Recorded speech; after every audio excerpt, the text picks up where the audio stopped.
Hello, good morning. Sorry, my screen looks a little bit fuzzy this morning. Maybe my camera is dirty. Well, good morning, good morning. My name is Virginia George. I'm the author, blogger, over at virginiageorge.com. And welcome. Today we're doing something a little bit different. Today I'm going to talk a little bit about being a woman and being self-sufficient. And then we're going to do a little bit of plumbing together. So I'm not really sure how this is going to go, but we just purchased a new house at the end of October. And, the thing about buying a new house is you get what you think you're getting, but you don't always know exactly what you're getting. And our drain in our master bathroom, the sink, has been slow for a little while. And I kind of worked on it last week, and it's still very slow. And you can see it's full of whiskers from my husband shaved this morning before he left for work. So it's just getting worse, and it needs to be handled. So today we are going to do that. So I'm going to just sit down here in front of my sink, and then we will talk for a minute about why I think this is so important. So I think that as women, a lot of times we just kind of hold the home maintenance and things like that up to our husbands. We just kind of say, hey, you've got the skills, you've got the tool set, or the skill set in order to do this, and this is a man thing.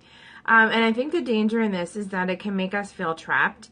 And I've known women who have been in situations that are unhealthy, marriages that are unhealthy, that are abusive or just kind of scary or manipulative, and they have stayed because, partly out of fear, because we don't know what to do without our husbands. We don't know, and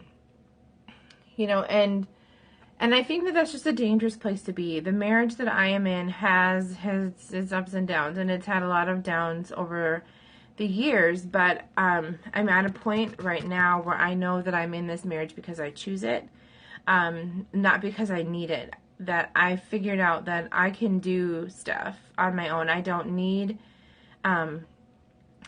him for to do stuff. I don't need him, but I choose him, and that's a really important place to be, I think. And for me, kind of really getting to that point over these last few months has been a really big thing for me, to be at a point where I felt like, I don't know, like I could survive if something happened. We have a wood-burning stove. You can find me out in the woods by myself with the kids, chainsawing down trees to feed our wood stove. And it's really been a growth process for me. So today, we are going to do plumbing. Plumbing is gross. I'm not going to lie. But I think it's important. It's very important that we kind of figure out some of these things, basic home maintenance things that women, that you could feel comfortable doing on your own. Now, my husband is a carpenter by trade. He's not a carpenter right now, but he spent more than a decade, actually probably spent 20 years in carpentry.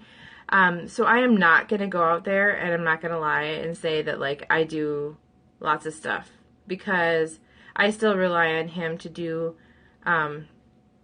he just fixed the toilet. Well, I could have done it probably, but toilets are gross. So I let him do, but so I definitely still rely on him for, a lot of those kinds of things. But I just want to demonstrate today that it's possible for us to figure some of this out on their own. So today we are going to clean the trap in my bathroom sink.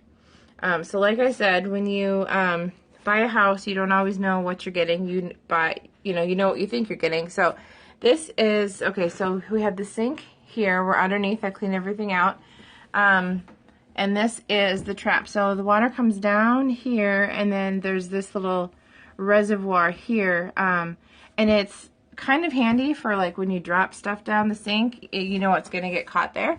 The problem can be that sometimes it gets, if you get too much stuff down there, it can get plugged up. So at my old house, I remember a couple of times my kids like to put toilet paper in the sink and play with it, and then it ends up down the drain, and then it all gets clogged up down in here, and the water won't drain. So I don't know what's in here right now because we've only lived here for like 3 months, and so I'm pretty sure, like, I was pulling out this long blonde hair last weekend, and if you look, yeah, no long blonde hair here. No long blonde hair. This is just, the kids only use this bathroom if the other bathroom is out of commission or being used. So this is pretty much my husband's and my bathroom. So no long blonde hair. And he's in the army, so he doesn't have long blonde hair either. So here we go. So what I have here is, okay, so the sink is draining slow, which means that there is water backed up in here. So it's important that you have something underneath. We're going to use this Pyrex pan because it'll fit easily under there. It's important to have, all right, I'm going to set you down, to have something that you can, to catch the water in, because there's the potential for it to be kind of messy.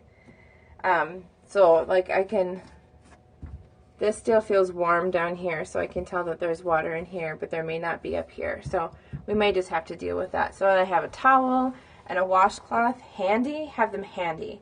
Don't have them like in the bathroom 3 steps away. Have them like handy, because you never know what's going to happen and when you might need it. And hopefully I'm not going to like knock you over and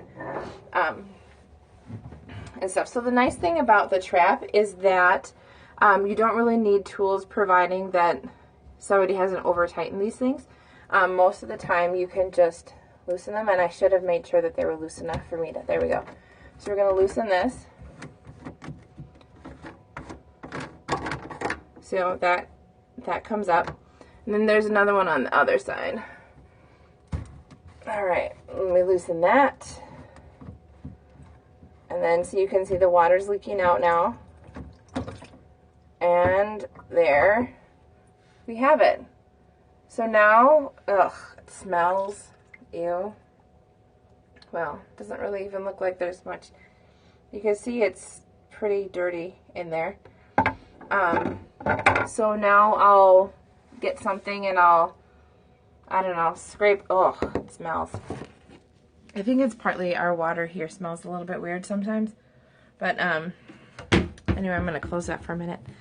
So there you have it. That's how you can clean your trap.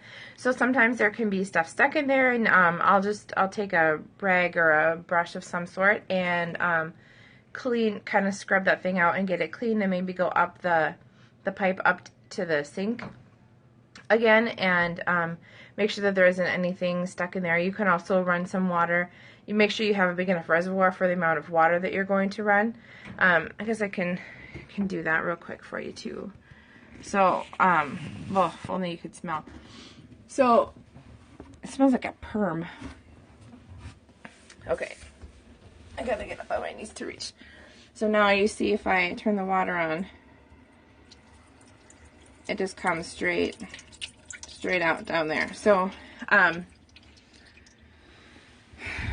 yeah, so that's that. I'll clean that little elbow thing out, and then screw it back on, and maybe clean out, scrub up here a little bit and see if there's anything stuck in there. But there you go. Now you have no excuses for not knowing how to clean your trap, or how to retrieve the earring you dropped down the sink, or whatever. You can see it's easy enough. You just need a bucket, have a towel handy, don't even need any tools. So with that, I just thank you for joining me today. Shoot me a tweet if you have any other questions about plumbing, and I'll ask my husband probably, or Google it. But you can get a hold of me at VirGeorge, or you can find me at virginiageorge.com. So thanks for being with me today.